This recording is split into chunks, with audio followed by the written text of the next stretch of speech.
Thôi chứ sao? Tụi bé ăn đầu nè.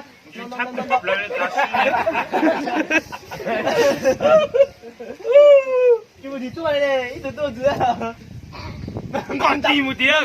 Chịu nào? Đây là của cô mình.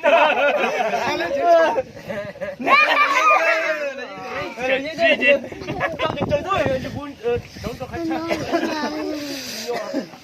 Trời tính tiêu mà. Vô. Rồi nói tắt rồi luôn nè. Lúa Dạ vậy ha, giờ chị mở từ.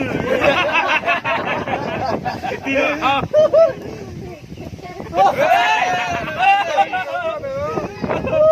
Lên con mà. Vô mà. Mới chỉ tao đi chơi biết bao gì cho. Nó lại cây quả số giờ ra. Tao chỉnh cho. Cho phải lưu giờ. Chắc ta. Chân đầu cá đấy. Dạ. Gì cái gì tiền đâu tiền Đi bên nào có mong cơ. Đây nó có cơ. dân tàu nó có rất chính Trốn đi. 10 ra Trốn đi. Mà tao thì liều nữa. có thì phải Chị ơi.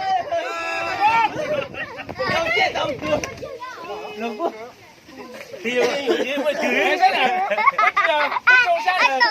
Ôi, một nhớ hỏi mà nó còn có mất trẻ cho hàng rồi đó.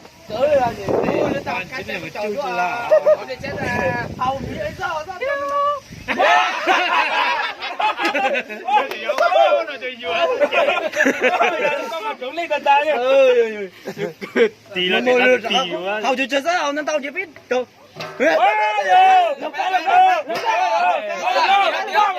nó chơi nhà thì mà đi Ăn giọt giờ anh tôi phải chọn đấy. Đấy rồi. Giờ cũng muốn nấu cá chủ.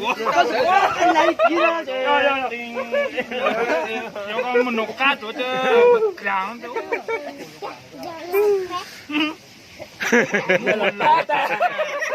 Như là phát đâu. Mới chọn tàu đấy. Như là phát.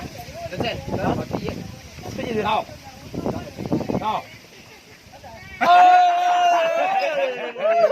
Tôi rồi. Lên từ cửa chỗ trong ráo. Sao xỉu xí hay? Sao xỉu rồi đi cú nó.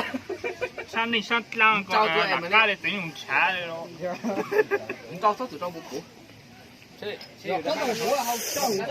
Trong đầu cho nhiều họ. rồi thế Tiền la được rồi.